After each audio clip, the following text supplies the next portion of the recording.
are balanced against the individual's responsibilities.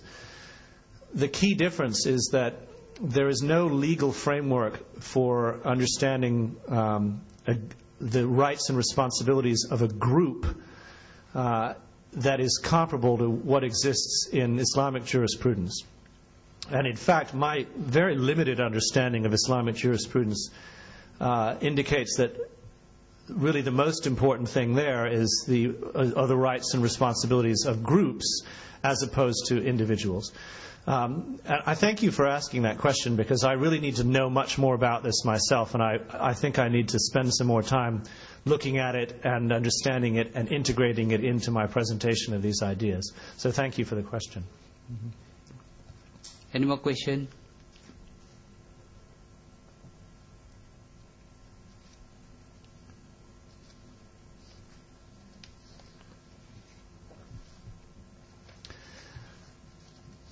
Please. Yes, please.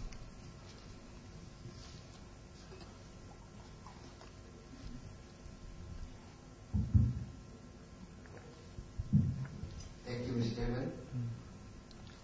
Well, the questions that I'm about to ask perhaps relates to the progress of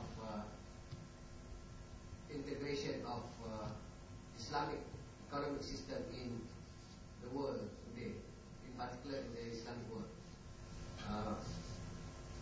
As I understood in the Western concepts of entrepreneurship, it is basically based on individualistic aspirations for material gain or wealth. So much so that their ultimate goal is to amass as much wealth as possible for personal pleasure. So you see some of the entrepreneurs that were successful, when they die, they sometimes leave their earnings or their wealth to even dogs and cats. Whereas in a truly Muslim context, entrepreneurship is taking the lead. Yeah? As we believe in Islam that we are in our own self a Khalifa, a leader in our own right, whether it's in the family, in a small community, in a community of entrepreneurs, or in any particular industry in the business.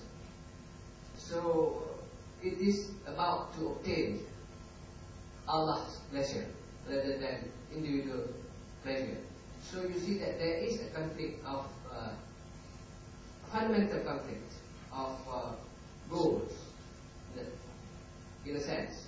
So in other industries, for example in banking, this conflict has been settled by the introduction of the Islamic banking system, whereby the Muslims have never fully accepted the Islamic banking, whereas in entrepreneurship we have yet to reach that level of integration. What are the prospects, if there is, that you can see in the future for such integration? Thank you very much. Well, thank you again. Another excellent question. I think one of the important points about entrepreneurship anywhere is that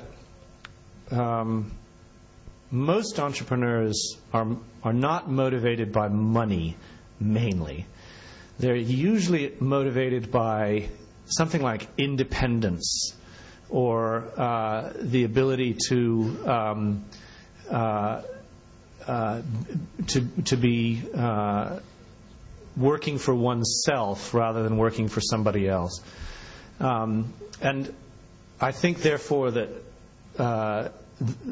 though often entrepreneurs make lots of money, it's not the money necessarily that makes them happy. It's the striving for it. And I don't think that most people are aware of that. I think we have some research that shows most entrepreneurs' motivations are based less on money and more on independence, on what's called self-actualization. But culturally, in the West at least, the assumption is different, that becoming an entrepreneur is about making money rather than about becoming independent. And I think that in the Islamic world, you're much more prone to understanding that point. Being an entrepreneur is about satisfying others and being satisfied by that yourself. And along the way, translating some of that value into money. Now, when you think about other kinds of organizations like banking, as you mentioned, and the financial system more generally, as you mentioned, the same is true. As banks in the West now are realizing that the mindless pursuit of only money, which sacrifices other values, is ultimately unsustainable. We have a lot to learn from a financial system where that would not ever happen. And it's interesting to note that when the financial collapse first started, first really peaked in September of 2008, there was a huge rush of money out of Western banks and into Islamic financial institutions all over the world. Suddenly there were a lot of Islamic financial institutions growing very rapidly, even in London and Geneva and New York, but also a lot of funds moving to already very prominent Islamic banks in the Islamic world. So there is some sense that the two systems can converge, but it's way too early to tell what the future will look like. And I think your question was basically, what do I think the future will look like? I hope that it will look like we have learned a lot from you. If it doesn't, we're in trouble again, or even more so than we are already. So I think that there is some impulse to learn, and I hope that it will continue to be developed. Any more questions? Have misinterpreted, or individuals I may have misquoted. I'm delighted to have the input of that sort. So please, if you have something along those lines you'd like to observe, even if it's not a question, please don't hesitate to do so. But new with the organization. But as I understood from your presentation, the entrepreneurship that has been defined is a little bit different from what I have understood based on my exposure in the organization.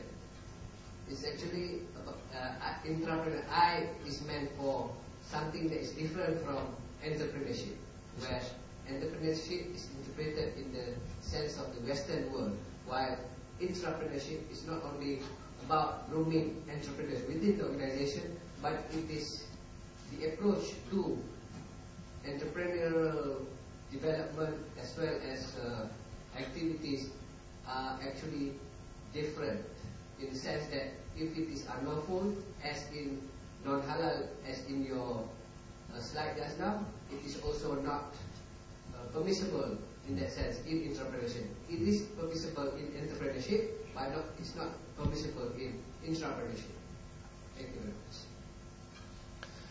Well, that's interesting. I hadn't really thought about it in that way, that an entrepreneur can be looser with what is permitted, whereas an intrapreneur has to conform to the mores of the specific local context. I mean, I guess I would hope that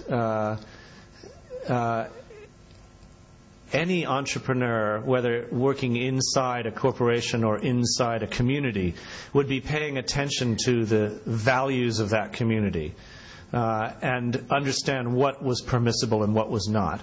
Now, that's a way of sort of using the word halal as a metaphor for permissibility. I mean, for example, if you think without consideration of the Islamic context, could an entrepreneur expect to be successful if he were angering people he might depend on